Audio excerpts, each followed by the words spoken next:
Hi friends, आज मैं आपको बताऊंगा इंजन के बारे में।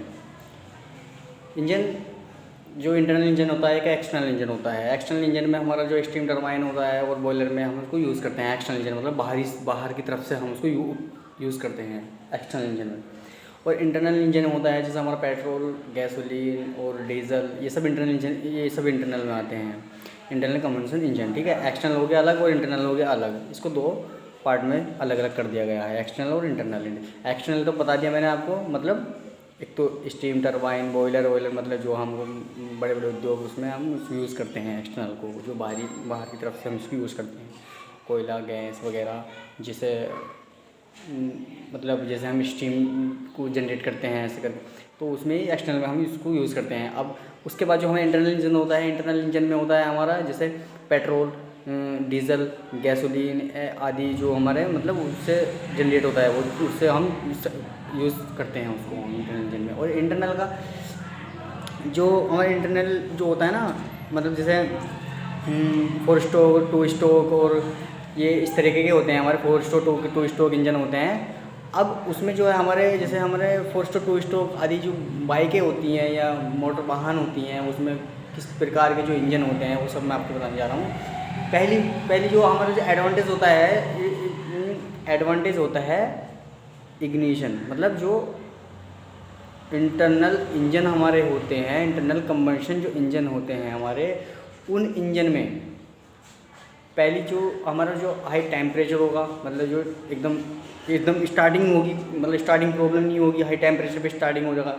और उसमें मतलब जो उसका एफिशिएंसी होगी वो थोड़ी अधिक मिलेगी, एफिशिएंसी उसमें अधिक मिलेगी। और हल्का होता है, इंजन हल्का होता है, जगह नहीं घेरता, मतलब वो थोड़ी जगह में ही इसका यूज़ हो जाता है। तो इसमें अगर देखा जाए तो मतलब जैसे हमारा कई मतलब उसमें सिलेंडर भी कई प्रकार के होते हैं, कई प्रकार के सिलेंडर होते हैं उसमें, ठीक है।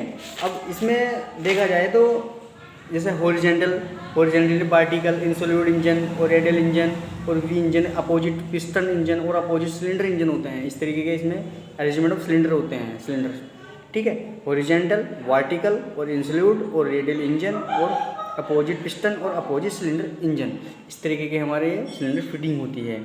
अब जैसे हम अगर बात करें तो मतलब कूलिंग सिस्टम की अगर बात करें तो इंजन की जो इंटरनल कंबशन इंजन में जो कूलिंग सिस्टम होता लगा हुआ, उसकी अगर बात करें तो एयर कूल्ड इंजन होता है, वाटर कूल्ड इंजन होता है और एवोपरेटिव, मतलब 3 प्रकार से हम इसको कूल कर सकते हैं। एक तो एयर हवा वाला सिस्टम होता है, और एक वाटर जो पानी वाला सिस्टम होता है, और एवोपरेटिव कूलिंग सिस्टम जो लगी होती है, ठीक है।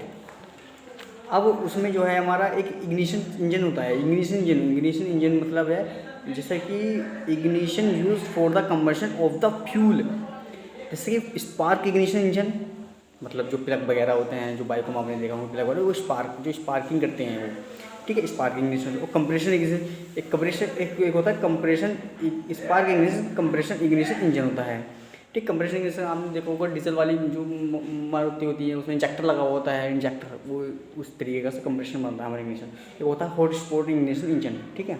इस 3 तरीके के हमारे इंजन हो गए। अब साइकिल ऑफ ऑपरेटेड मतलब जो हमारा जो वर्क करता है, जो कंप्रेशन इग्निशन इंजन जो वर्क करता है वो हमारा करता है ऑटो साइकिल और डीजल साइकिल और डबल कंबशन इंजन पे। ऑटो साइकिल हो गया, डीजल साइकिल हो गया और डबल कंबशन इंजन साइकिल हो गया, ठीक है। अब उस तरीके के हम देखेंगे, इसमें मैंने लिख के रखे नोट्स हैं मेरे पास बने हुए ये, तो मतलब ऐसे करके मुझे सब याद है, लेकिन मैं इसको होप्लेक्स हो रहा हूँ, मतलब बता नहीं पा रहा हूँ, ठीक है, सही से।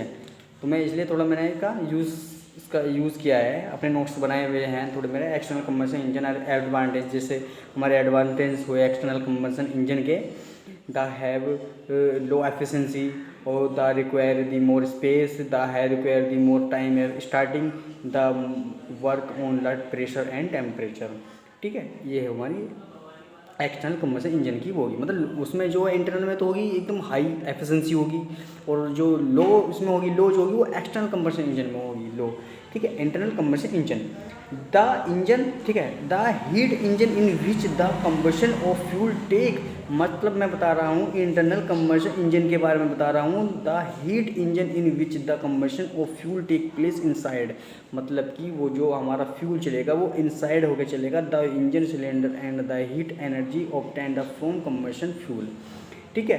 अब अब जो एक्सटर्नल इंजन में होगा, ठीक है, ये तो हो गया हमारा, ये इंटरनल कंबशन इंजन में इनसाइड हो गया, ठीक है। अब हमारा एक्सटर्नल में जो होगा वो हमारा आउटसाइड होगा, ठीक है, आउटसाइड हो गया उसमें हमारा। फिर उसमें जो इंटरनल कंबशन इंजन में होगा हमारा हीट इंजन, तो डिवाइस होगी वो, ठीक है, मतलब जिसको प्रोसेस चलेगा वो किस तरीके का प्रोसेस चलेगा। जैसे मतलब जो इंटरनल कंबशन इंजन होता है उसका हीट इंजन एक डिवाइस की तरह होता है, ठीक है। Device convert to the heat engine, मतलब energy processed by the fuel oil ऑयला गैस इनटू द मैकेनिकल, यो मतलब हमारा जो है कन्वर्ट कर देगा मैकेनिकल एनर्जी में, मैकेनिकल एनर्जी में कन्वर्ट कर देगा। Action combustion engine the steam engine internal engine दी, ठीक है। बस यही सब है, और मैं आपको बताऊँगा अगली नेक्स्ट वीडियो में। अच्छा, इसकी स्पीड के बारे में बात करें तो हम इंटरनल कंबशन इंजन के बारे में, इसमें तीन स्पीड होती हैं, एक तो स्लो होगी, एक मीडियम होगी, एक हाई स्पीड होगी, ठीक है। इसमें तीन स्पीड होगी, स्लो, मीडियम और हाई स्पीड, ठीक है।